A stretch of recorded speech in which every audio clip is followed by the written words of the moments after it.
You would hate to think that what's happening here is a version of what is happening tonight in Brazil.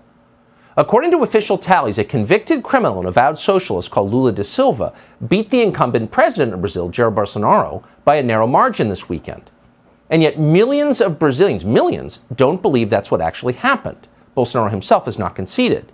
There are protests all over Brazil right now. You're seeing some of them on your screen right now.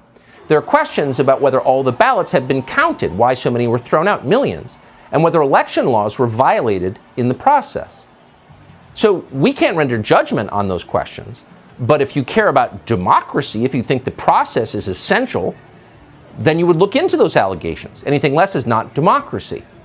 And yet what's interesting, and maybe a point of concern for the rest of us here in the US, is that you are no longer allowed to ask questions about this election in Brazil. And you're not allowed because the Biden administration doesn't want you to. That's true. YouTube, which has functioned for the last 2 years as an arm of the Biden administration, has announced it is censoring any posts in Brazil that question the election results.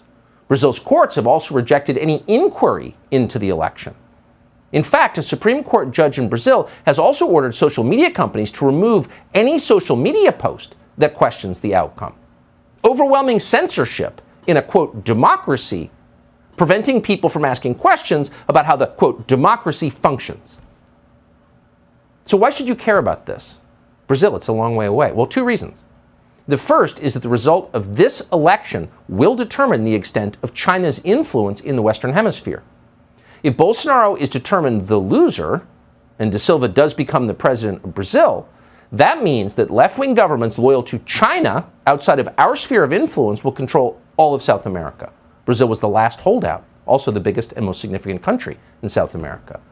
Bolsonaro alone in South America stood in the way of total Chinese hegemony there. It's our hemisphere. It matters. But the second reason you should be paying attention to this is that the crackdown on free speech in the wake of Brazil's contested election is a result of policies from our country. The Biden administration has been interfering in the elections in Brazil, period.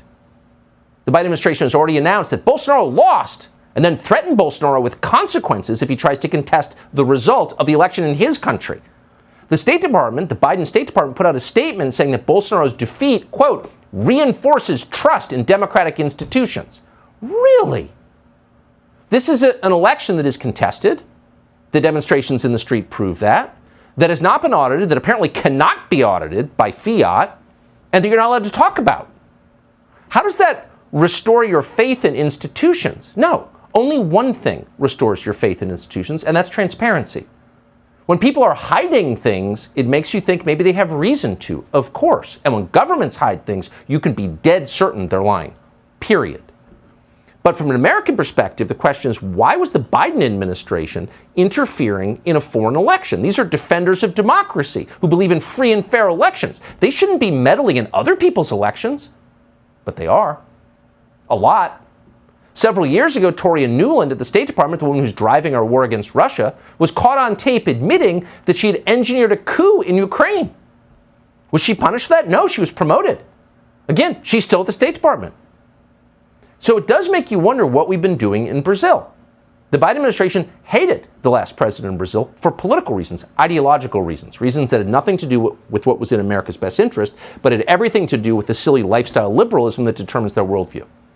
So last year, our CIA director, William Burns, traveled to Brazil, and while there warned top officials that Bolsonaro could not contest the election results, no matter what. Wait a second. Why would the CIA chief be in Brazil lecturing them about their elections? Isn't that interfering in an election? Oh, yes, it is. Then months after that visit from the head of our CIA, Brazil's Supreme Court ordered the indefinite detention of several Bolsonaro supporters without a trial. What did they do wrong? What was their crime? They, quote, attacked Brazil's institutions in their private communications. They undermined confidence in election integrity, so they had to go to prison. It's shocking. And the most shocking part is not simply that there's corruption in a Latin American country. That's par. The shocking part is that the Biden administration is abetting it and reinforcing it and trying to do the same thing here. We saw a preview of this in the United States after January 6th. What's happening in Brazil now is an escalation, and once again, the Biden administration endorses it, has a hand in it. Within hours of a contested election, people have been banned from talking about it. Street violence is breaking out. Naturally, so-called election deniers are being killed. Why would you imagine any other outcome? In the absence of transparency, what fills the void? Conspiracy theories. If you want people to believe the truth, tell them the truth. Stop hiding things.